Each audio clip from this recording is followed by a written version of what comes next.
Hi all, Ernest അക്കാഡമിയുടെ മറ്റൊരു വീഡിയോയിലേക്ക് സ്വാഗതം. വളരെയധികം സന്തോഷമുള്ള ഒരു ദിവസമാണ്. എല്ലാ തവണത്തെയും പോലെ കമ്പ്യൂട്ടർ സയൻസുമായി ബന്ധപ്പെട്ട എക്സാമിനേഷന്റെ പുതിയൊരു റിസൾട്ട് PSC പബ്ലിഷ് ചെയ്തിരിക്കുകയാണ്. ഏണസ്റ്റ് അക്കാഡമിക്ക് വളരെ വലിയൊരു നേട്ടം തന്നെ ഈ ഒരു എക്സാമിനേഷനിൽ ഉണ്ടാക്കാൻ പറ്റിയെന്നുള്ളത് ഏറെ സന്തോഷം നൽകുന്ന കാര്യമാണ്. അതായത് പോളിടെക്നിക് കോളേജുകളിലേക്ക് ലെക്ചർ ഇൻ ഇൻഫർമേഷൻ ടെക്നോളജി എന്ന തസ്തികയിലേക്കുള്ള റാങ്ക് ലിസ്റ്റ് കഴിഞ്ഞ ദിവസമാണ് കേരള PSC പബ്ലിഷ് ചെയ്തത്. ഈ ഒരു റാങ്ക് ലിസ്റ്റിനെ സംബന്ധിച്ചിടത്തോളം വളരെയധികം അഭിമാനകരമായ നേട്ടമാണ് ഏണസ്റ്റ് അക്കാഡമിക്ക് ഉണ്ടാക്കാൻ കഴിഞ്ഞിരിക്കുന്നത്. അതായത് മെയിൻ ലിസ്റ്റിൽ അതിൽ ഉൾപ്പെടാൻ പറ്റിയത് 10 പേർക്കാണ്. ഈ 10 പേരിൽ 7 പേരും ഏണസ്റ്റ് അക്കാഡമിയിൽ നിന്നുള്ള ഉദ്യോഗാർത്ഥികളാണ് എന്നുള്ളതാണ് ഞങ്ങൾക്ക് ഏറെ സന്തോഷം നൽകുന്നത്. ഈ ഒരു എക്സാമിനേഷനെ സംബന്ധിച്ചിടത്തോളം അത്യാവശ്യം നല്ല സാലറി പാക്കേജ് ഉള്ളതും ഒപ്പം തന്നെ നല്ല സ്റ്റാറ്റസ് ഉള്ള പോസ്റ്റ് ആയതുകൊണ്ട് തന്നെ ഓൾ കേരള ഏതാണ്ട് 4871 ഉദ്യോഗാർത്ഥികൾ ഈ ഒരു എക്സാമിനേഷന് വേണ്ടി തയ്യാറെടുക്കുകയും ഒപ്പം തന്നെ എഴുതുകയും ചെയ്തിരുന്നു എന്നിടത്താണ് ഈ ഒരു എക്സാമിനേഷന്റെ ഡിഫിക്കൽട്ടി ലെവൽ നമ്മൾ മനസ്സിലാക്കേണ്ടത്. മാത്രമല്ല, 1ാം റാങ്ക് വന്ന ഉദ്യോഗാർത്ഥി പോലും റിട്ടൺ എക്സാമിനേഷൻ സ്കോർ ചെയ്തിരിക്കുന്ന മാർക്ക് 60% താഴെയാണ് എന്നത് വളരെയധികം ഇതിന്റെ നിലവാരം എന്താണ് എന്ന് ഉദ്യോഗാർത്ഥികൾക്ക് മനസ്സിലാക്കാൻ കഴിയുന്ന ലെവലിലേക്ക് എത്തിക്കുന്ന ഒരു ഘടകമാണ്. ആ ഒരു ഘട്ടത്തിൽ നിന്നുകൊണ്ടാണ് ഏണസ്റ്റ് അക്കാഡമിക്ക് റാങ്ക് ലിസ്റ്റിലെ 2ാമത്തെ റാങ്ക് ഹോൾഡർ മുതൽ ഏതാണ്ട് 8ാമത്തെ റാങ്ക് ഹോൾഡർ വരെയുള്ള 7 പേരെ ഈ റാങ്ക് ലിസ്റ്റിൽ ഉൾപ്പെടുത്താൻ പറ്റി എന്നുള്ളത് ഞങ്ങൾക്ക് ഏറെ സന്തോഷം നൽകുന്ന ഒരു കാര്യമാണ്.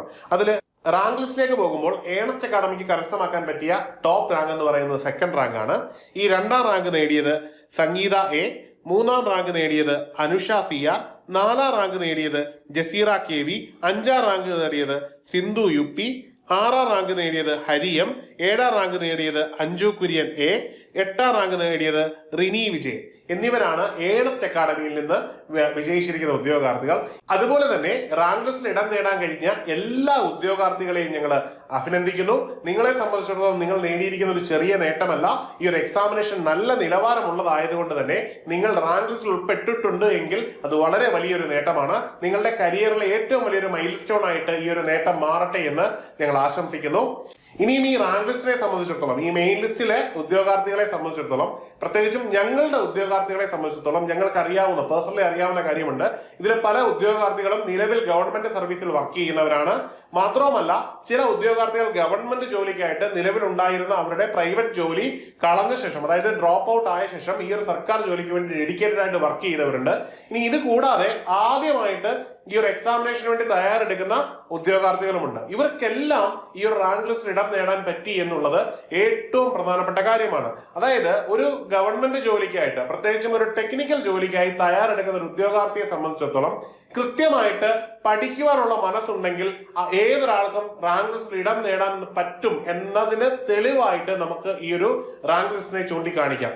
നമ്മൾക്കറിയാം, ധാരാളം എഫർട്ട് ഇട്ടിട്ടും അല്ലെങ്കിൽ ഈ ഒരു എക്സാമിനേഷനായിട്ട് തയ്യാറെടുത്തിട്ടും നിങ്ങൾക്ക് ചിലപ്പോൾ റാങ്ക് ലിസ്റ്റിൽ ഉൾപ്പെടാൻ പറ്റാതെയോ റാങ്ക് ലിസ്റ്റിന്റെ താഴെയോ ആയി പോയിട്ടുണ്ടാകും എന്നത് ഒരു പരമമായ സത്യമാണ്.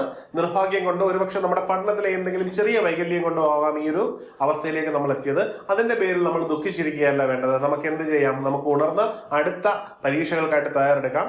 പ്രത്യേകിച്ചും IT, കമ്പ്യൂട്ടർ സയൻസുമായി ബന്ധപ്പെട്ട മേഖലകളിൽ ധാരാളം അവസരങ്ങൾ ഉടൻ തന്നെ PSCയിൽ വരുന്നുണ്ട് എന്നുള്ളത് ഏറ്റവും പ്രധാനപ്പെട്ട ഒരു സന്തോഷം നൽകുന്ന വാർത്തയാണ്. അതിൽ ഏറ്റവും പ്രധാനപ്പെട്ട ഒരു തസ്തികയാണ് IT ഡിപ്ലോമ ബാക്ക്ഗ്രൗണ്ട് ഉള്ള, കമ്പ്യൂട്ടർ സയൻസുമായി അല്ലെങ്കിൽ IT-യുമായും ബാക്ക്ഗ്രൗണ്ട് ഉള്ളവർക്ക് അപ്ലൈ ചെയ്യാൻ പറ്റുന്ന ഒരു പ്രധാനപ്പെട്ട പോസ്റ്റാണ് junior instructor ICT system maintenance എന്നുള്ളത്.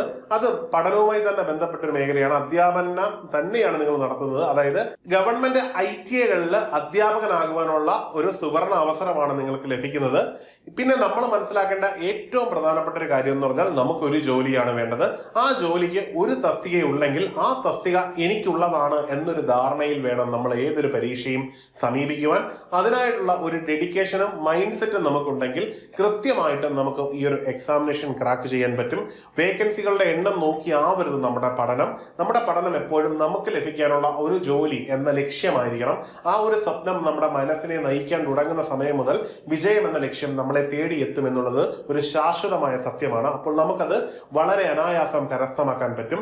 ഇനി എടുത്തു പറയാനുള്ള ഒരു കാര്യം, ഈ കമ്പ്യൂട്ടർ സയൻസ് മേഖലയുമായി ബന്ധപ്പെട്ട നിരവധി വിജയങ്ങൾ നിങ്ങൾക്ക് സമ്മാനിക്കാൻ ഞങ്ങൾക്ക് കഴിഞ്ഞു എന്നതുപോലെ തന്നെ ഇനി വരുന്ന എക്സാമിനേഷനുകളിലും നിങ്ങൾക്ക് ഇത്തരത്തിലുള്ള വിജയം നൽകാൻ ഏണസ്റ്റ് അക്കാഡമി തയ്യാറാണ്.